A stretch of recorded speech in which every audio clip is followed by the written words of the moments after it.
Je viens d'avoir une conversation avec un multimilliardaire qui est célibataire, hein, et il m'a parlé du choix de la femme. Comment un multimilliardaire choisit sa femme. Et j'avoue que c'était très intéressant. Et je sais que cette vidéo va beaucoup déplaire, notamment aux féministes du quartier et aux féministes du sous-quartier. Mais je vous prie d'écouter ceci avec intelligence. Attendez la fin de la vidéo avant de commenter ou de vous fâcher. Non. Vous savez, on sait tous que le couple a une place prépondérante dans la réussite. On sait tous que le choix du conjoint est un choix très important et il ne faut pas le faire sur la base de mauvais critères. On sait aussi que les femmes, en général, sont hypergames. Enfin, les femmes sont hypergames. En ceci que une femme va avoir l'instinct de choisir un homme qui va lui permettre de pouvoir être en sécurité. La sécurité, c'est quelque chose de très important pour la femme. Et il ne s'agit pas simplement de sécurité physique. Quand on était dans l'ancien temps, les femmes aimaient les chasseurs, aimaient les gens qui étaient forts, virils. De nos jours, elles vont plutôt aller vers des gens qui ont de l'argent. Parce que l'argent permet d'acquérir une certaine sécurité. Sécurité pour elles, sécurité pour les enfants, sécurité d'avoir un toit, sécurité de pouvoir payer des factures, ainsi de suite. Ces éléments-là sont importants. Si vous êtes une fille et que vous dites, non, pour moi, tout ça, ce n'est pas important, excusez-moi, peut-être que vous êtes encore une adolescente. Parce que quand on est adolescente, oui, on choisit un homme sur la base de sa beauté physique. Oh, il est beau. Oh, il est handsome. Il m'a fait craquer. Il est mignon. Oui, quand vous êtes adolescente, c'est ce qui va être intéressant pour vous. Mais quand une femme commence à avoir un certain âge, 30 ans, 32, 33, 34, 35 ans, elle ne regarde plus la beauté. Ce n'est pas la beauté qui va être déterminante. Elle regarde d'autres éléments. Est-ce que c'est un homme? Est-ce que c'est quelqu'un qui peut pourvoir aux besoins de la famille? Est-ce que c'est quelqu'un qui peut jouer un rôle de protecteur? Est-ce que c'est un vrai homme, un mâle? Et ça, je sais que ça ne va pas plaire ce que je vais dire maintenant, parce que ça va à l'encontre de notre société ultra féminisée, notre société dans laquelle être un homme, un vrai, est très mal vu et très mal vécu. Et j'ai beaucoup aimé cet échange parce que vous savez, quand vous voulez savoir ce que quelqu'un veut vraiment, vous le dépossédez de toutes les contraintes. Quand tu es étudiant ou alors quand tu es un jeune salarié, il y a beaucoup de contraintes qui font que qui vont jouer dans le choix que tu vas avoir en termes d'épouse. Mais si tu es quelqu'un qui est multimilliardaire, qui n'a aucun problème en termes d'argent, en termes tu n'as aucune contrainte dans ta vie, les critères qui vont te pousser à choisir une femme vont être des critères profonds. Et ce monsieur me disait donc, en réalité, lui, il a l'impression que beaucoup de femmes se trompent énormément pour ce qui est important pour un homme. Il me dit, beaucoup de femmes pensent que les hommes, notamment ceux qui ont réussi, cherchent des femmes qui ont réussi aussi. Beaucoup de femmes pensent ça. Et c'est vrai. Beaucoup de femmes pensent que ce qui les valorise, c'est leur diplôme. Beaucoup de femmes pensent qu'aux yeux des hommes, ce qui les valorise, c'est le fait qu'elles aient un certain boulot. Ou alors qu'elles aient un certain salaire. Ou alors qu'à la fin du mois, elle peut venir et taper sur la table et dire, voilà mon apport, j'ai apporté 2000 €, j'ai apporté 3000 €. Beaucoup de femmes se trompent énormément en pensant que pour un homme, ça va être très important qu'une femme ramène de l'argent à la maison. Alors attention, il y a bien évidemment de nos jours beaucoup de jeunes qui tiennent ce genre de discours. Non, je ne peux pas épouser une femme qui n'a pas d'argent, ainsi de suite. Ce sont des gens qui, comment je vais dire ça, ont encore des contraintes. Et donc, ils ont besoin d'une femme qui va rapporter de l'argent à la maison parce qu'ils ont besoin de sécurité et ils ont besoin de se dire que je ne vais pas faire tout seul. Mais quand vous êtes donc face à un homme qui n'a pas de problème d'argent, c'est-à-dire pour lui, que vous rameniez l'argent à la maison, ça n'a absolument aucune importance parce qu'il n'y a pas de problème d'argent, qu'est-ce qu'il regarde? Et c'est là où on voit donc ce qui est vraiment important pour un homme. Et le monsieur me dit, ce qui va être important pour moi, c'est de trouver une femme soumise. Alors attention, je sais que c'est le mot qui fait boum, bondir. Mais je vais expliquer comment il définit la chose. C'est de trouver une femme soumise. C'est de trouver une femme qui va me suivre dans mon leadership. Je ne veux pas quelqu'un avec qui je vais bagarrer.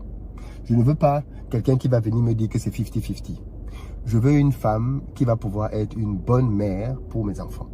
Je veux une femme qui va pouvoir transmettre des valeurs. Je veux une femme qui est serviable. Je veux une femme qui est mature, qui ne va pas me ramener les problèmes des adolescentes dans le foyer.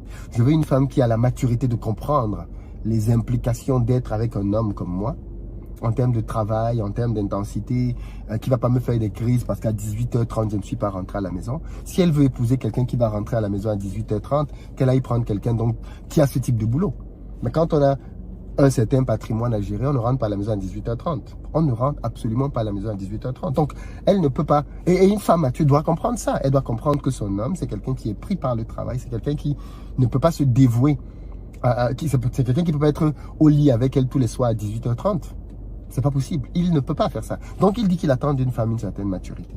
Au niveau de la soumission, il explique que pour lui, la soumission ne signifie bien évidemment pas tomber dans les abus, parce que c'est un terme qui est très péjoratif aujourd'hui, parce qu'il a été très mal utilisé. Mais pour lui, la soumission, c'est le leadership. C'est une femme qui va reconnaître que dans la maison, c'est lui l'homme, et c'est lui qui a le dernier mot. Toujours, c'est lui qui a le dernier mot. Attention, ça ne veut pas dire que la vie de sa femme ne compte pas, au contraire. Sa femme, c'est sa première conseillère. C'est la première personne sur qui il s'appuie.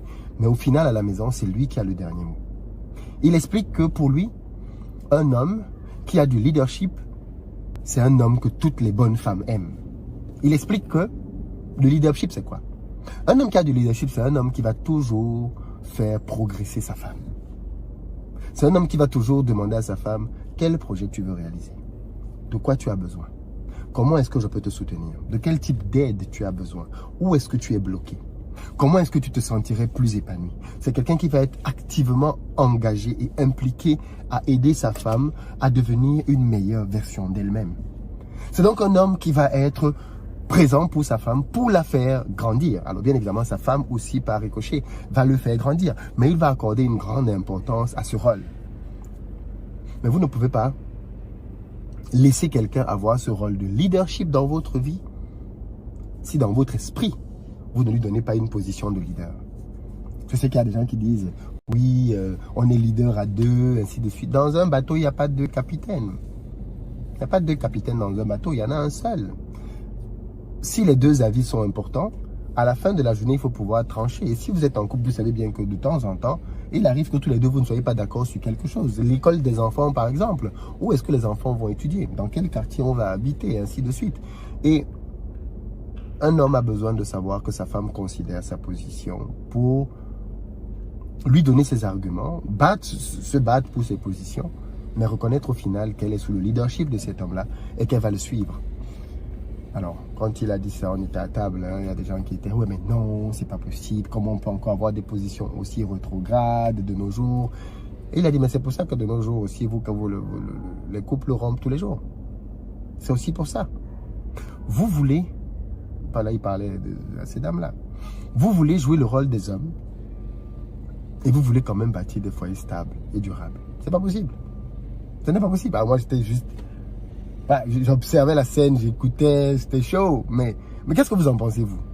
Qu'est-ce que vous pensez de cette position-là? Est-ce que vous pensez vraiment que de nos jours, dans notre société dans laquelle les hommes et les femmes travaillent activement, est-ce qu'un homme choisit une femme à cause de son argent? Est-ce qu'un homme choisit une femme parce qu'elle a un diplôme? Est-ce que vous pensez qu'il a raison de dire qu'un homme choisit une femme à cause de sa capacité à pouvoir le suivre dans son leadership? Est-ce que vous pensez qu'un homme va regarder chez une femme? En tout cas, les expériences tendent à aller dans ce sens. Comme je dis, quand vous regardez dans nos familles, beaucoup de personnes très fortunées, et ça j'ai déjà remarqué ça, des hommes qui ont des bac plus 10, bac plus 15, des médecins, n'ont pas épousé leurs camarades d'école de médecine. Hein.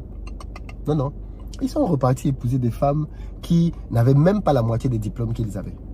Parfois, vous avez d'autres hommes plutôt, ça c'est un autre cas de figure justement, qui quittent même l'Europe